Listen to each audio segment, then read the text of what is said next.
Have you ever met one of those people who just can't be stopped? It's like they're unstoppable. Yeah, I have. Me too. What's their mystique? Nothing stops these people. Don't stop. Welcome to Mission Unstoppable with Coach Frankie Picasso. You're about to meet some of the most amazing people. Stop. Don't stop. They've accomplished their goals despite insurmountable odds. They beat adversity, physical hardship, and traumatic events, and emerged triumphantly. They're people just like you and me, and they're winners. Are you unstoppable?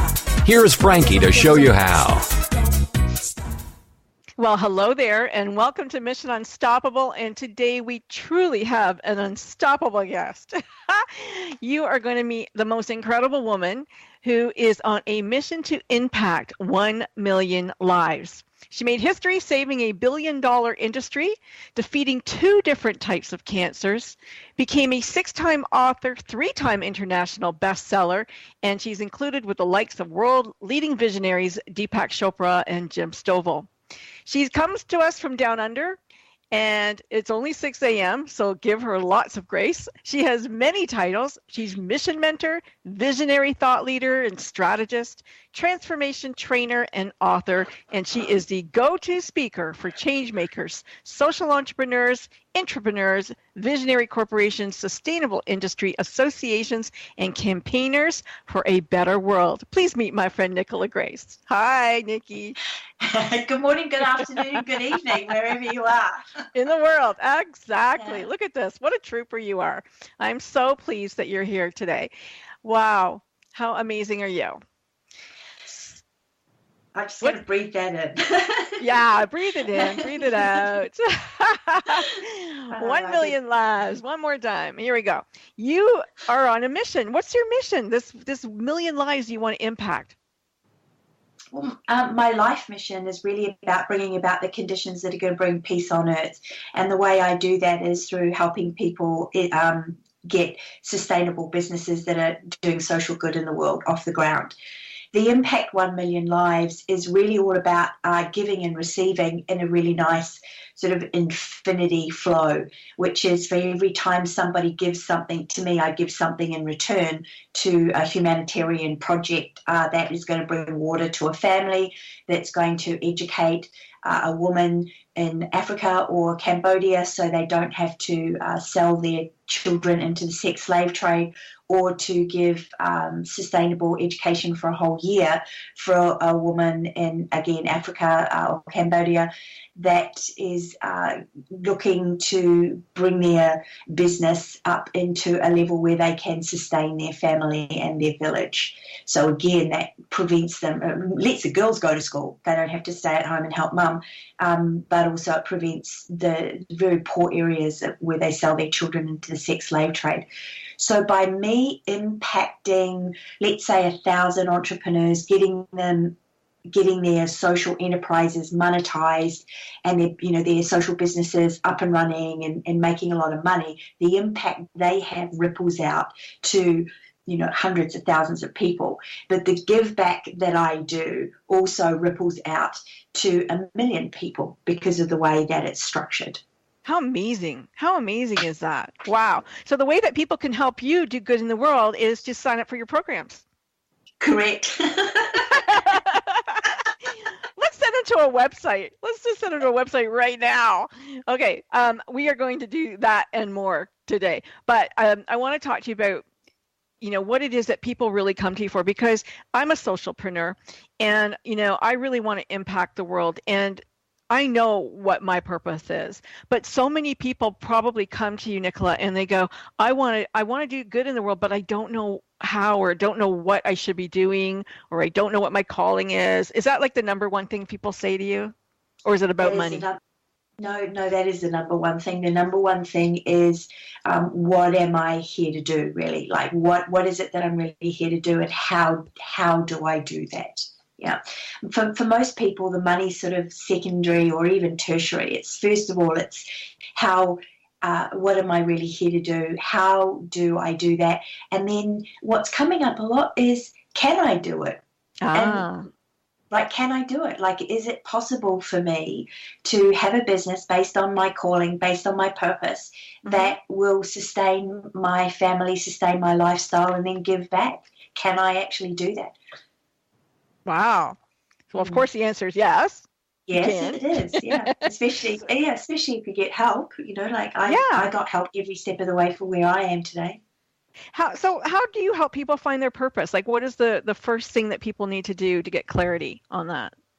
I think the first thing that people need to do is to actually stop denying what's coming through anyway. I mean, 99.9% of the time that I'm working with people, they come to me saying, oh, I have no clue, or I've got a vague idea, but I'm not quite sure of the details. When I feed back to them through the process of looking at all the clues that are being delivered to them from universe, from their soul, from, just life itself, right. And they'll say, oh, yeah, but that's what I always wanted to do. I didn't think it was that because I didn't think anybody would pay me to do that, or I didn't think I was good enough. I didn't think I was qualified enough. So the mind's disqualifying the guidance that's coming, and there's not a confidence in that. So basically what I do is I help them find that confidence and shine the light on all the clues that are there right now, dig a bit deeper, put all the details together, feed it back, here's the vision, and make sure that they connect to it, because the connection is where the action will happen. If you don't connect, then you won't take the action. So it's almost like holding the faith for them until they can believe in it themselves. Absolutely, yeah, and shining the light on what they've turned the light off to, usually. Yeah. It's like, no, here it is. And they go, oh, okay, yeah, that makes sense. Now, are people, is it like totally varied, or are there a lot of similarities in what people want to do or their purposes? I mean, it's not just I want to do good things in the world. So what kind of things are people, doing or looking at doing? Yeah, I think, there's layers to that, to the answer to that question. And I think firstly, and this happened like in my business in 2012, people started coming to me asking me very different questions. They went from, how do I get more sales in my business? Are my team, sort of cheating on me or what have you, to how am I here to contribute? What am I really here to do? So there's been this mass awakening. And that's why there's so many people out there talking about purpose. And so the first layer is really about the what is it, the what. So pretty much everybody's saying, I want to contribute more, I want to help people, I want to help the planet, I want to help animals.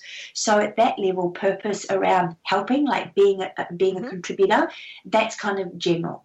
But where it gets very varied is in the how.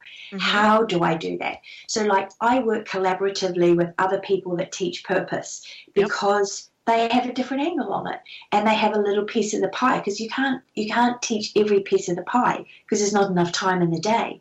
So we all have our unique angle and our uniqueness to bring to the table, no matter what it is. So that's where we don't actually need to go into competition, and that there is no competition at that level. There's just a whole lot of people we can collaborate with. So there's a great variety in that. How am I going to do that part of my purpose? Now, is there, have you found that there's a certain age group that's coming to you right now? The majority of the people coming to me are from 35 to 55, and then there'll be some people 55 to 70. I've had a 70-year-old man feel like he wants to contribute and start a business, even though he's retired. And more young people, in fact, millennials are the generation. Yeah, millennials are the generation like no other generation that are starting businesses to make a social or an environmental impact. 80% of them going into business are doing so with that idea in mind, whereas people, especially the baby boomer generation in the 50s, and are looking at creating a social enterprise or a not-for-profit. And I teach them how to actually go into the for-profit, because they'll make a bigger impact that way. And, as funds dry up, and, governments give less money, as corporations are downsizing and giving less money, it's more and more important to become profitable in your social enterprise. So I'm interested, though, I'm really curious, are there some really interesting purposes that we don't normally think of? Yes, yeah, definitely, for sure. Like I'm working with a couple of people that have got some, lots of people who've got some fantastic missions, but two that come to mind as soon as you said that is a woman who's starting the Animal Lovers Kingdom, helping in a for-profit sector, helping not-for-profits and animal lovers that are all about taking care of our animals come together in a really big way, so that there's a vortex or a portal for not-for-profits to find their audience and to find donations where animal lovers can come and really feel like they're participating in saving the animals of the world and bringing about education on how animals actually help us raise our consciousness. So if anybody's interested in raising your consciousness, this is going to be a portal that will help that through animals. So it's going to be a fantastic project that's sort of already underway. And then there's somebody else that I'm working with who is looking at a completely different kind of give back in the financial world, creating financial products that instead of just give dividends in the form of money, give dividends in the form of social impact as well. Like you're doing. Yes. Nice. I love that. Yeah. I love that. And you can do both. I mean, you can do both. You're doing both. You're making money and you're giving money and you're giving, things out. And I think that has to be the best blend, the best of both worlds, because everybody needs money to survive. There is no lack of abundance in the world, but there are those who are in need in the world.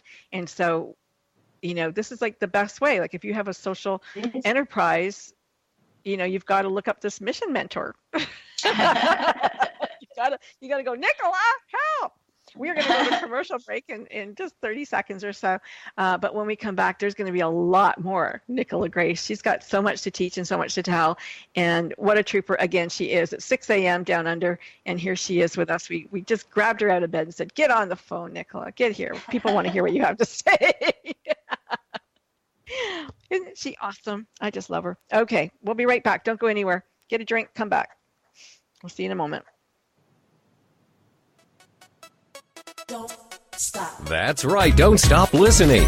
Mission Unstoppable with Coach Frankie Picasso will continue right after these messages. Don't stop. It's the Fitness Minute with fitness expert Annette Hammond. Did you know that the average teenager drinks twice as much soda as milk? Since 1983, sugar consumption in the U.S. is up 28%. Why is that? There are several reasons, but one of the most common is soft drinks. 20-ounce beverages have become the norm, and it's not surprising to find that 43% of our sugar comes from drinks. Sugar is blamed for poor nutritional diets. USDA data shows that people whose diets are high in added sugar eat less calcium, fiber, iron, protein, and many other important nutrients. Fat-free foods are also a culprit. Since sugar is fat-free, many people tend to think it's okay to eat as much as they want. Remember that just because a food is fat-free does not mean that it's calorie-free also. For the Fitness Minute, I'm Annette Hammond. This is the TogiNet Radio Network, radio with a cutting edge. It's words you never heard. Did you ever wonder about the origin of Murphy's Law? You know the maxim that if anything can go wrong, it will. Murphy's Law was named after Captain Edward A. Murphy, an engineer working at Edwards Air Force Base in 1949. Captain Murphy was working on a project designed to measure how much sudden deceleration a human could stand in a crash. After discovering a transducer constructed for the experiment was wired wrong, Murphy squabashed the technician responsible by exclaiming, "If there's any way to do it wrong, you'll find it." In other words, circumvent mistakes and miscabobbles before they happen. Aerospace manufacturers began quoting Murphy's Law to their engineers, and soon it became an eponym. It's words you never heard. I'm Carolyn Davidson, and you can have fun challenging your words you never heard vocabulary with my free app, Too Funny for Word.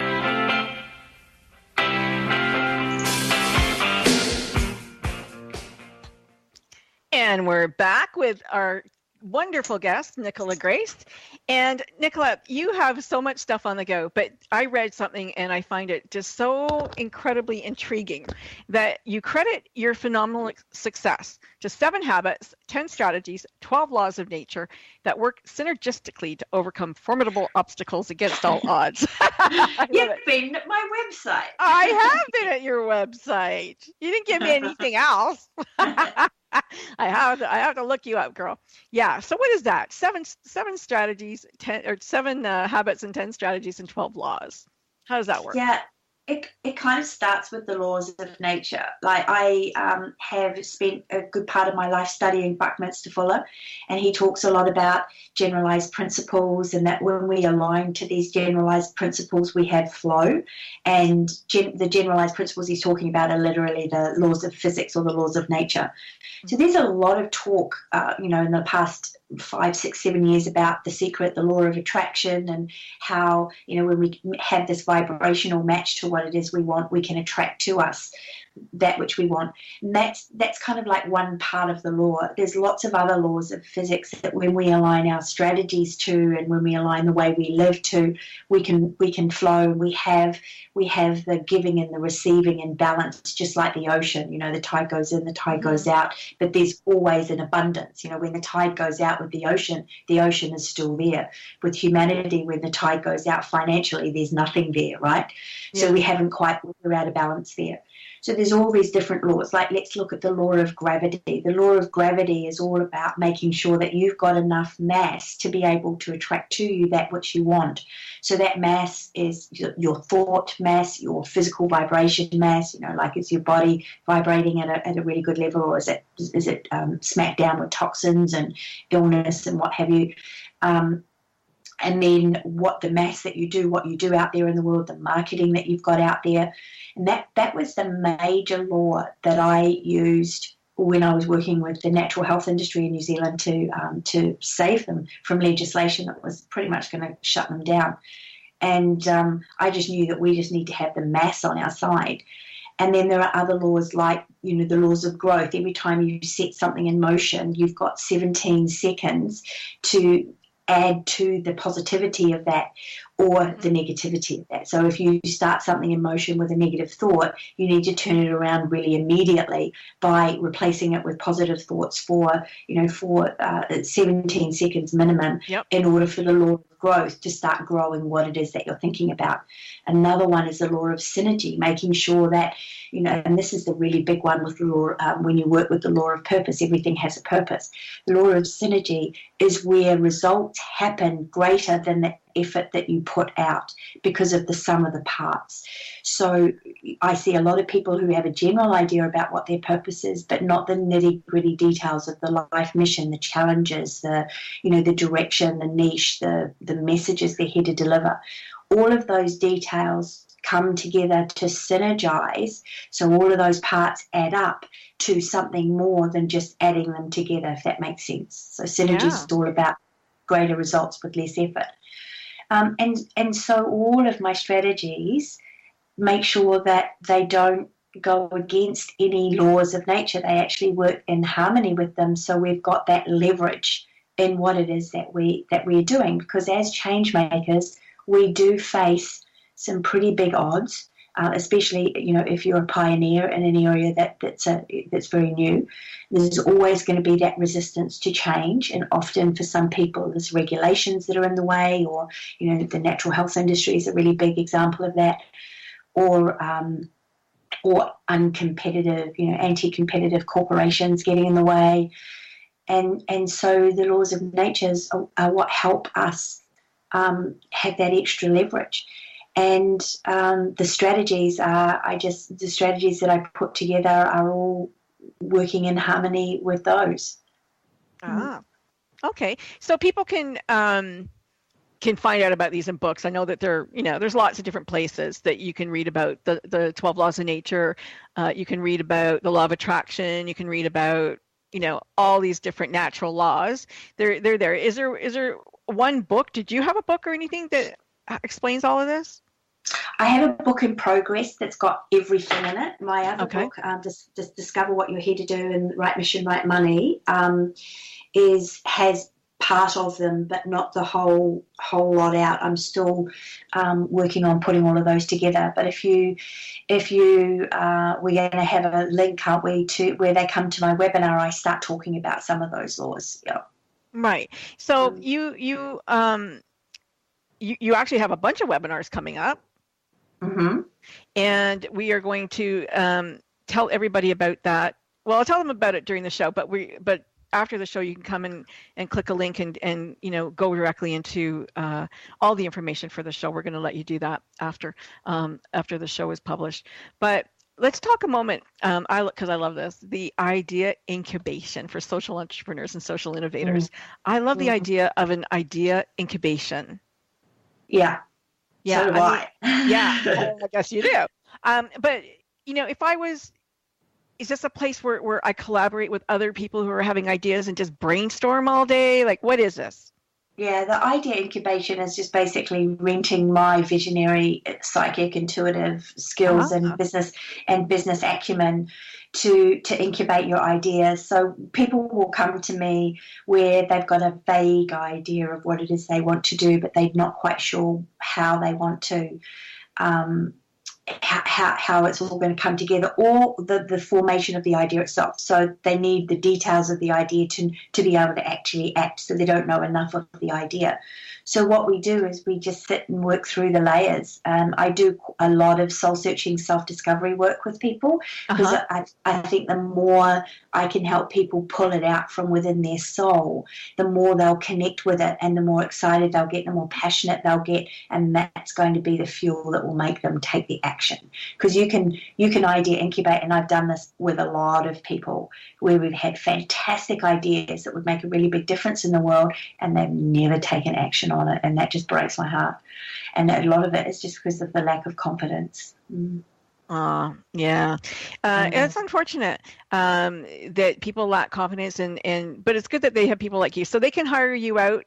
So is the idea incubation, is it like a 1 hour, 2 hour, or a month long with you? Like how would people hire? I mean, first of all, let's go to nicolagrace.com. You can find out more about her there. How would people hire you for that? What would it look like? Yeah, well, it just depends on what the idea is. So the very first thing people do is they'll book a discovery chat with me, so I can talk to them about where they're at in that process. And then there's lots of different ways that they can work with me. I do idea incubations over a day if they're for very, very busy people, so that we get it done and dusted in a day. There are others that can do a lot of the idea incubation sort of through home self-studies program that I've got. My Right Mission, Right Money is the idea incubation of getting every single little detail together of your foundation and your structure of your idea and your business model ready for market. Or I've got group mentoring programs, and then I've got the personal one-on-one that we do over a period of 6 weeks. So we get that foundation built and that structure built, and as I said, all those details known and written down and articulated and ready to rock and roll. And I find that it's really good to have those various different ways, because different entrepreneurs at different stages need different things. Like, especially people who've done a lot of personal development, who have been very successful already, they don't have 6 weeks. They just want to, so a day works really well. Like doing a VIP day works really well for those people. But then there are others that obviously financially that's not possible. So it works really well to do either the home study or the group. And then there are those that prefer, just time. They want to savor every moment, and they just want it to unfold. And, they're a little bit time challenged. So they just want to do it piece by piece. And so, working with me privately over 6 weeks works better for them. So, there's something for every personality. I really love the idea of people using business as a force for good. I mean, that's why I started the Good Radio Network, and I love that it's your focus of business is helping people do that, become a force of good, because there's so much negativity in the world. But people think that there's so much negativity that there's no positivity. But I think you and I both know that there's a crap load of positivity. It's just that people tend to speak about the bad rather than the good. That's true, and I think the media does a really good job at brainwashing us into thinking that there's a whole lot of evil in the world and there's not enough good, and there are statistics on the fact that that's actually not true. I mean, last year, Elderman Trust Barometer to do a survey of the global consumer population every single year. They noticed in 2013 this idea of purpose started creeping in, and then in 2016 when they surveyed, they found that we were at tipping point on this idea of purpose and social good being something that's the top of mind awareness consideration when people spend money. So when somebody's looking to buy something, they're thinking, am I contributing to the greater good by buying from this company versus another company, or one person versus another? And is there a greater sense of purpose? So that means in our business models, and this is what I really specialize in, we need to add social capital in the exchange. So we can't just exchange goods and services for money anymore, because the mindset of the consumer is, I also want to feel like I'm contributing it through this purchase. Yeah. I mean, I've noticed that a lot of companies, they forget, or maybe it's not as important to them. Somebody said you have to have a corporate responsibility program, and they do, but they don't highlight it enough. And I know that I specifically will buy products and services from people who have a program. You know, if I know that I'm going to buy a pair of shoes and Tom's going to send another pair of shoes, or like for myself as an artist, if I'm going to paint a picture and somebody's going to get cleft palate surgery because of it, I'm going to go there. I'm going to do that. Yes, you are. Yeah. Right? Yeah. But they don't highlight it enough. They We're don't. going to go to commercial break in a minute, but go ahead. I was just going to say, let's talk about Anita Roddick when we come back, because she mastered the idea of, a billion-dollar company based on feeling good. Oh, I like that. A billion-dollar company. Wow. Yeah. Yeah, the Body Shop was a billion-dollar company, and people purchased from them because they felt good from purchasing for them, because they were going to be contributing to saving the rainforests. Yeah, I love that idea. We'll talk a bit more about her when we get back. We are going to go to a commercial break. If you need to have a cup of coffee to perk you up, or a cup of tea, wherever you are, go away, do that, have a bio break, but please come back. We have more Nicola Grace with us. Just a moment. Don't stop. That's right, don't stop listening. Mission Unstoppable with Coach Frankie Picasso will continue right after these messages. Don't stop. It's the Fitness Minute with fitness expert Annette Hammond. Can regular exercise fend off the common cold? The British Journal of Sports Medicine published a report that found that the frequency of colds among people who exercised 5 or more days a week was up to 46% less than those who exercised only 1 day or less each week. In addition, the number of days people suffered cold symptoms was 41% lower among those who were physically active for 5 or more days a week compared to the largely sedentary group. The group that felt the fittest also experienced 34% fewer days of cold symptoms. Exercise activates the immune system at a higher rate than normal and causes immune cells to attack viruses. So keep your exercise up and the common cold and other sicknesses away. I'm Annette Hammond. To hear other fitness and weight loss tips, visit our website at AnnetteHammond.com.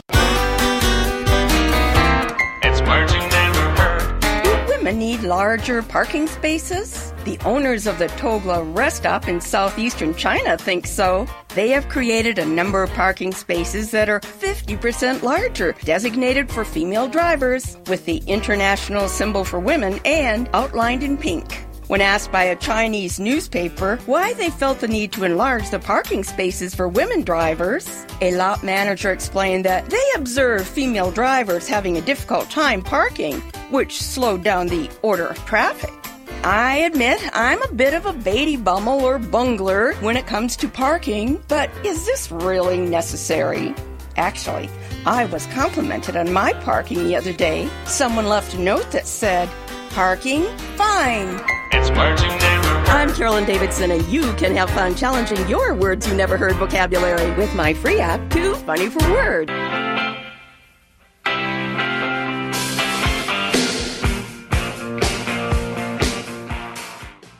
You're listening listening to Mission Unstoppable Radio. I am your host, Frankie Picasso, and today my guest is Nicola Grace from NicolaGrace.com. Before we went to break, Nicola, we were speaking about the Body Shop and about a business $1 billion business. Why don't you take us to Anita and her story? Yeah, well, Anita wanted to. She was really the big multi-millionaire activist entrepreneur, and then obviously went to billionaire with the Body Shop because it franchised internationally. And her whole idea is that I wanted to raise funds and raise awareness to saving the rainforest, but I also need to pay my bills. Yeah, which is where a lot of people are at, right? We want to make a difference, but we've also got to pay our bills. And so in creating these products, the beauty products that were at that time all natural, they're not so natural now. They've got quite a lot of perfumes and chemicals in them. It was raising awareness to do that. And when it franchised, she got to raise even more awareness. And then she had the money to start campaigning and doing all sorts of different things. So the idea of social capital and the Body Shop is that you felt good buying your beauty products from the Body Shop. So when you exchanged your money, you didn't just get your product, you got a feeling of contributing to the greater good. And this is where we're moving beyond just having a social give back program to needing to actually have the feel good in the exchange. And she did that really beautifully. And she was a master at it. That idea was really revolutionary at the time. That is, it's amazing. I know, there's lots of companies, many companies today who, like Lush, who similar to Body Shop, I think, but you can choose what you want. When you buy a product there, you can choose what it is that you want them to give their money to. And that's nice to have that power as well, right? As a consumer, I want it to go to this or I want it to go to that. And that's really good. You get to think about, what it is in the world you want to change. And it's really interesting because like I see this on your website and I have it on my website, and like I think that there's what I call the world consciousness pool, and that's where all the ideas live, and we can all tap into it.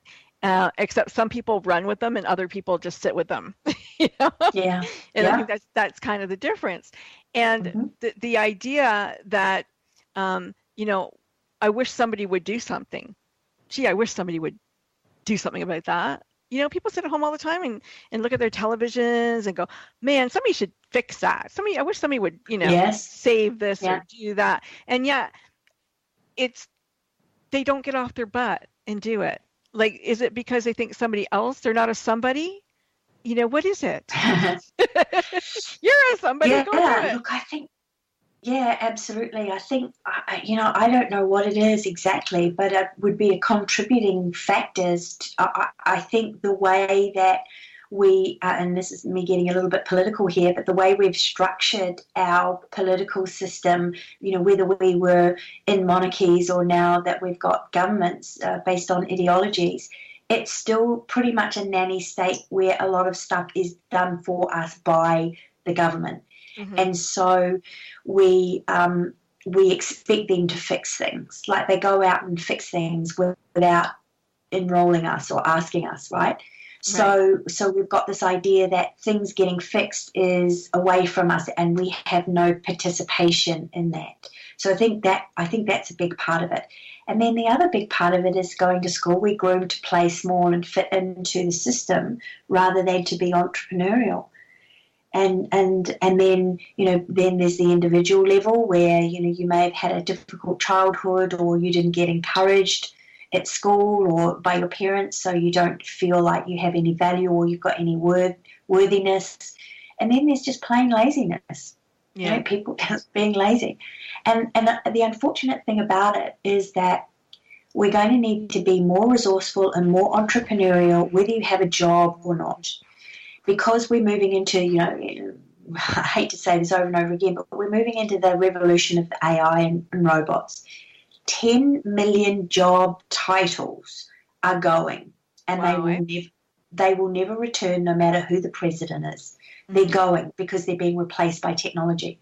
So 10 million job titles means tens of millions of people without work until they re-educate themselves into the new economy and the new jobs that are there. And there's going to be less and less jobs because more and more are going to be done by AI. Right. So that is, you can look at that as being a disaster or opportunity. So that is the number one reason why I think everybody needs to start a business. And if you've got a job, make it a part-time business, because it might end up being your full-time job. It might have to be, and not wait to go, oh, well, let me just wait and see how this pans out. It's like, no, don't wait, move now. Right. Because businesses, as you know, take a while before they're profitable and before they can sustain your lifestyle.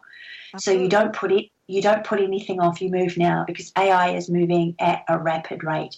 I mean, just in my business alone, I've got 2 apps that are doing so much for me that I no longer have to hire somebody to do something for me, because the app's doing it, right? Yeah, yeah. And that's happening. And I'm, I have a small team. I don't have a big business. I'm a small enterprise. So that's happening across the board. So I actually see it as an opportunity for finally, we don't have to do work we no longer like. We don't have to be in businesses we no longer like. There are so many problems out there. There are so many people that need help that it is a huge opportunity to idea incubate what is your contribution to the planet and how do we monetize that so that you can build a sustainable business and, take care of your family, take care of your community, and then give back in a meaningful way. Wow, I love that. I think, you're right on the money. And so if you are listening to Nicola, if you're listening to this show right now, begin to dream.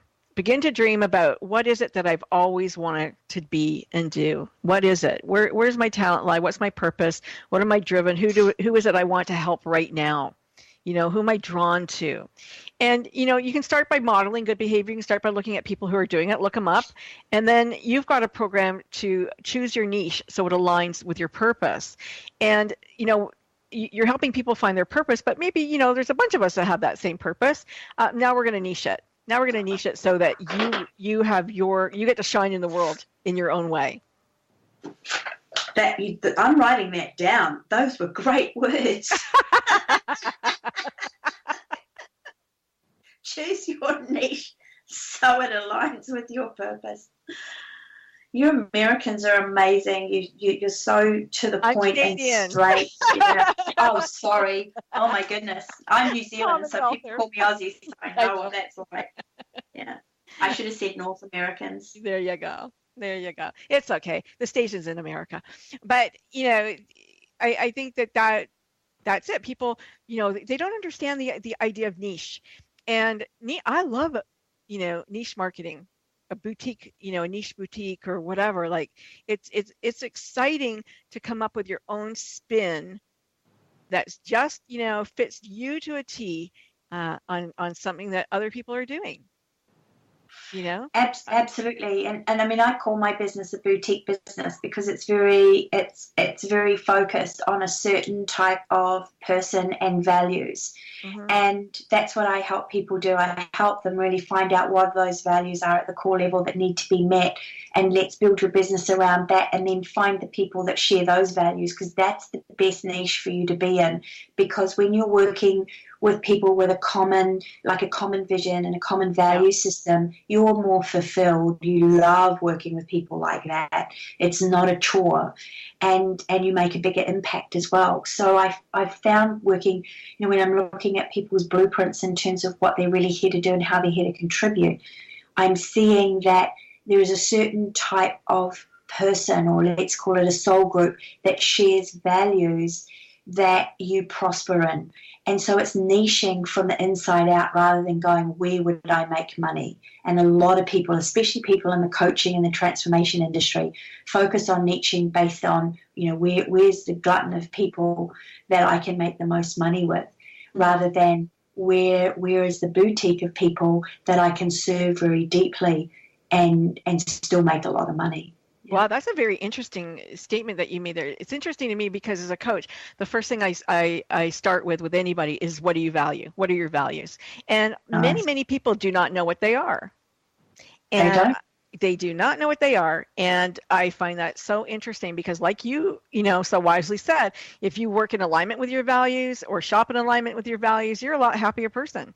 If your job is in alignment with your values, the people you hang out with, then you are definitely going to be a lot, happier. So the first thing to find out is your value. But the interesting thing I think that you said, and we got 3 minutes to our next break, is that there's a core group of values that people who make impact in the world, that make money, I think that's what you said, make money and have most impact, share. What values might they be? With my group, it's most definitely contribution. A feeling of contribution, seeing transformation. Transformation is a huge value with my group. Reward is a value, but it's not a top value. It's like it comes a little bit further down, and I actually help people bring reward up to the top because you can't get rewarded unless you really value it. Yeah. And then the other one is innovation, inspiration, creativity. Yeah. Those are that's my number one. Well, I need creativity and flexibility and generosity and kindness. I think those are are top values for me. Yeah. And so I'm, that's probably why I'm sitting where I am. Exactly. Yeah. So we have those common values. Freedom is another one. Freedom and flexibility are the two that round out my top 5, really. And I think that that's really important, to be flexible and not be rigid, especially in this industry of transformation. And freedom is my number one. And when I think of, I have a new group that is starting, and it's all based on freedom. I want people in the world to be free to be themselves and act as themselves, and be free to be educated or be sexual or find a life partner that they want, or just all those freedoms that I take for granted. I want other people to be free to choose as well, and I think that's huge for me anyway. It is huge. Yeah, go ahead, Nicola. We'll talk about it over the break, but it's huge, considering that is the soul's desire. The soul's desire is to have that freedom to express and evolve how it wants to. Yeah, I think that's really important. We are going to go to a break. Nicola Grace will be with us when we come back. Don't worry about that. Meantime, go to her website. Check her out, nicolagrace.com. You can find her on Facebook. There's Nicola Grace TV. We're going to talk about, there's all kinds of Nicola. She's showing up everywhere in the world right now, and it's wonderful. Stick around. We will be back. It's Mission Unstoppable Radio. Again, I'm your host, Frankie Picasso. Stay tuned. Stop. That's right. Don't stop listening. Mission Unstoppable with Coach Frankie Picasso will continue right after these messages. Stop. It's words you never heard. We have a book titled The Art of Doing Nothing by Veronica Bien in our guest room by the bed. I'm telling you, this book is an impossible challenge. In the state of Maine, it's said that someone who bottoms chairs for a living is lazy, presumably because one's bottom is perpetually in the chair. To sozzle means to laze around or perform a task in a sloppy way. The word is mainly found in New England. A quote from 1848 describes the term as used by housekeepers in certain parts of Connecticut to refer to a lazy person. Other words for lazy people are abbey-lubbers, scabberlatchers, and slaughter-pooches. To me, the ultimate loblolly is someone who is too lazy to even fake like they're working. It's words you never heard. I'm Carolyn Davidson, and you can have fun challenging your words you never heard vocabulary with my free app, Too Funny for Words.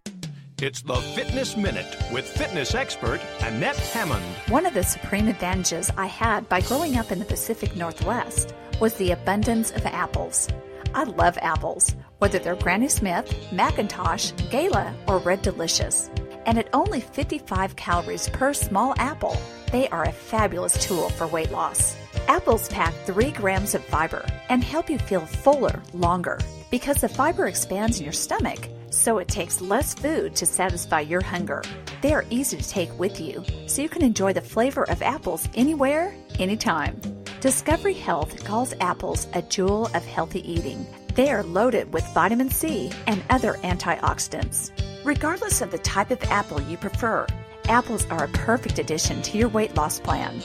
So grab an apple every time you head out the door and enjoy this fabulous fruit. For the Fitness Minute, I'm Annette Hammond.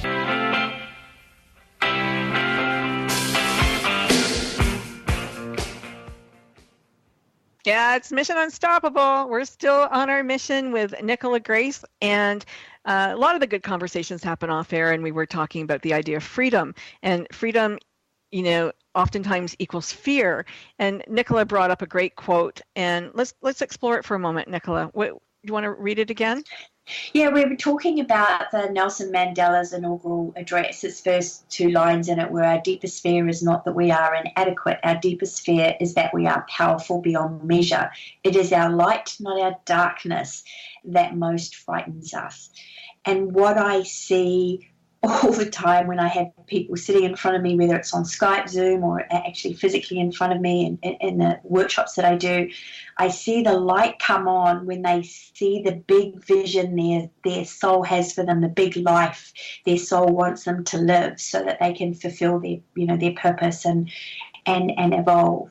And then I see the fear come in and the light turn off. And then but no, that's not it. You can't be right. That can't be. It can't be me that does that. Who am I to do that?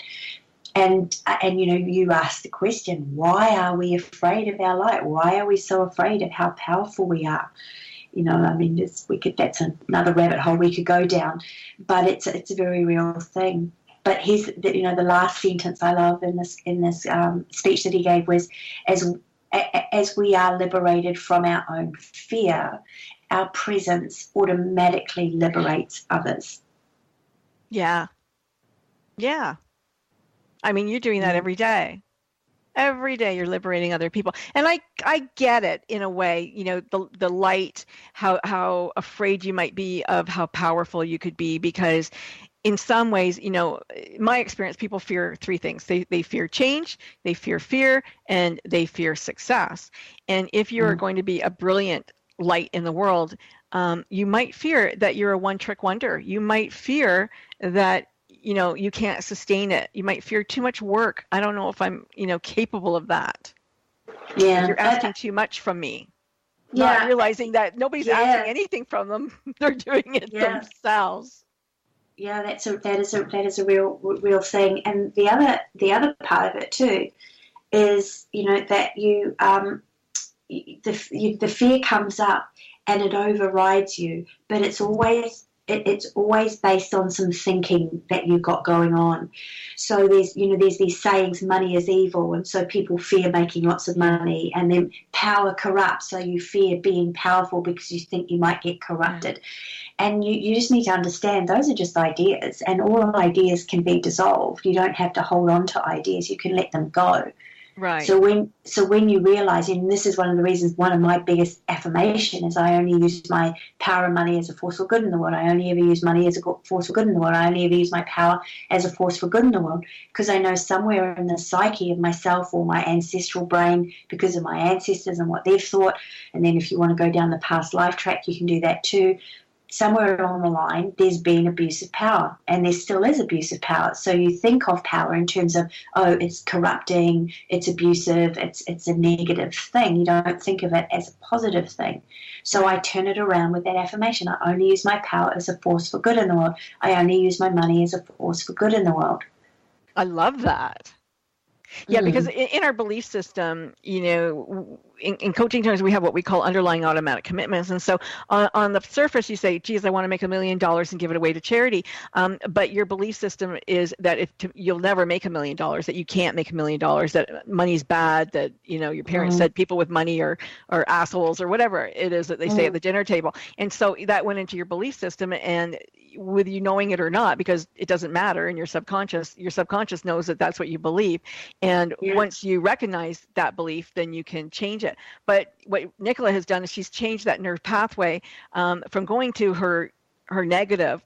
Instead, it goes to her positive, that money is used for the force of good. Money's always good. I use it only for good. It does wonderful things in the world. And so she can attract money in a wonderful, kind, generous way because she knows that it's not going to be a weapon of harm or a tool of harm. It's something for good. And that's great. Yeah. Affirmations are wonderful.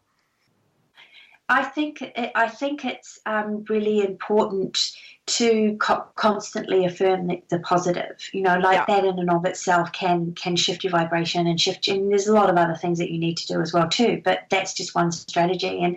And keeping on going in those on those rampages of positive thinking has made a huge difference in my life, and made a huge difference in a lot of other people's lives. And I think it's really important to get it that we need to bring light to the systems that we don't like. I know that, we look at the trajectory of the greed that's happening in the world and the trajectory of the level of consciousness, and they're both growing. Less and less and less people have more and more and more of the money and are getting more and more and more greedy. Corporations are becoming so anti-competitive that they're just completely greedy. And then we've got this consciousness on the other hand, and all of the consciousness people don't want to have a bar of the monetary system. Yes. So, yeah. And so I'm going, well, hang on a second. Nature abhors a vacuum. And I don't think we should be creating a vacuum by abandoning ship. I think we should be getting in there and lighting up from within with a new purpose. It's like, okay, great. We come in, and this is what I actually see is happening in the world. We come from the inside out. We light up from our purpose. We bring our purpose out into the world. That becomes the way we make our money, and that is going to change the way money is made, and therefore it's going to change the monetary system. And I do see that eventually, I don't know if it's going to happen in my lifetime, but eventually we will move out of a reciprocity system. Mm-hmm. And purpose is the first way that's going to start happening. Is you wake up and you go, I really want to do this, and I feel called to do this. And then so jobs get done, right? And all the bad jobs and now the horrible jobs are getting done by the robots. So now you're just in this innovative, creative space, and you're doing it for the love of it. You don't need money, and if you don't need to buy, pay for your energy and all of that kind of thing. I'm getting way out there. Then we don't need that reciprocity. But for now, we do, because that's the system that we've got. But I feel that bringing purpose into the monetary system is what will ultimately shift it. I totally agree. What an amazing, way to leave a legacy for the world, to light the way for, humanity to have a different outcome. And, it's really about options. What kind of world do you want? Do you want the one where you're sitting at home scratching your head going, geez, the robot just took my job? Or do you want one where you say, oh, now I get to do the things I really wanted to do. I don't have to do that horrible job anymore. Exactly. It's really about, how you position your thought. And, when you talked about changing your thought, the 17 seconds, it's really important because, that thought might creep into your head. Oh my God, I'll never get a job. I don't know how to start my own job. You better turn that one around. And one of the things that I have found to be very useful to change your thought is to have a really happy thought in your pocket, one that you know is always going to make you feel good, So maybe it's that puppy you got at Christmas, and you just love your puppy, you love him, and you think about that love for 17 seconds, boom, have a new thought. Erase the old, erase, and have your new thought. And that's important because you don't want to be sitting there with the thought, I can't. You need to be sitting there with the thought that I can. Yes, yeah. And not only that I can, but I will. Yeah, I will. Yeah, using the will and the will forces is really powerful. I will. I remember when I was working with the natural health industry, obviously when you do anything political, there's a lot of stuff that comes back at you. And I had an affirmation that was given to me that I just love, and it's no arrow against me shall prosper, but I will prosper. No arrow against me shall prosper, but I will prosper. And nice. I could feel the energy of I will prosper come up. And this was one of my strategies, one of my 7 strategies. It's like you attend to the inner game. I will prosper.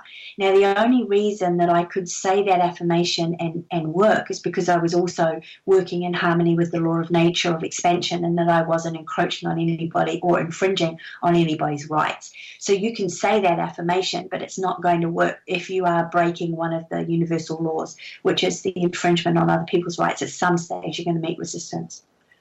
Yeah. Even like, you're a mission mentor. Like just saying that in front of your name, I'm a mission mentor. That's putting out into the universe what you are. And when I was unstoppable in a hospital for 6 months, that really helped. Like I never thought about it, but then years later you're going, yeah, I got out of there and I'm walking and I'm doing this. I did impossible things because I said I was unstoppable. And so that's a mantra too, just to have give yourself a nickname that you can use all the time, a positive one, right? And it doesn't have to be big mantra. It doesn't have to be I think I can. It can just be the great, the wonderful, the amazing, the fabulous, the doer, whatever, right? The I can do it, I can do it, I can do it, I can do it, I'm allowed to do it, I will do it. Yeah. So what have you got coming up this weekend? Anything special? Do you have a webinar this weekend? I have a webinar, and I also actually have a live event on the Gold Coast, beautiful Gold Coast in Australia. But the webinar is really all about my formula, from purpose to profit formula, which is my step-by-step guide to getting all those nitty-gritty details of your purpose and your mission defined and articulated, and building the foundation of your idea and the structure of it, so that you can actually get out there and start marketing. And I'm finding people who are already sort of on purpose find it really valuable, because all of a sudden they get the alignment that gives them the flow, because they've had a few missing pieces in their foundation. Okay, so if you come to the Good Radio Network a little bit later after you've listened to the show again, you will be able to click on a link and you can join the webinar, or fly to Australia and join her live. whichever you got. You got the money to do that, awesome. And if not, you still get to have the beautiful benefit of this wonderful lady, Nicola Grace. You're awesome. I love you. Really, truly. Thank you again, Nicola, for coming on the show. Her website is nicolagrace.com, also known as Nikki G in the world.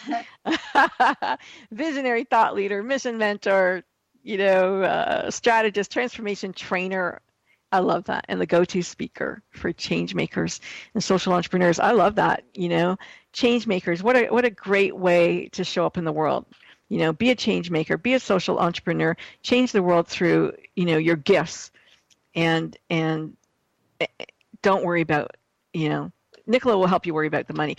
Anyway, we're out of time. Nikki, thanks so much for being my guest today. Wherever you are in the world, thank you for joining us. And please come back to Mission Unstoppable again next week. We'll have more amazing guests. We will see you shortly. Bye now.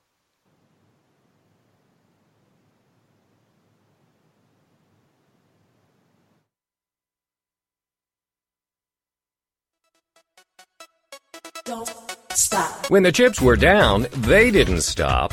Stories of people who, when the odds were against them, turned defeat into victory. You've been listening to Mission Unstoppable with Coach Frankie Picasso. See you next time, and always remember... Don't stop.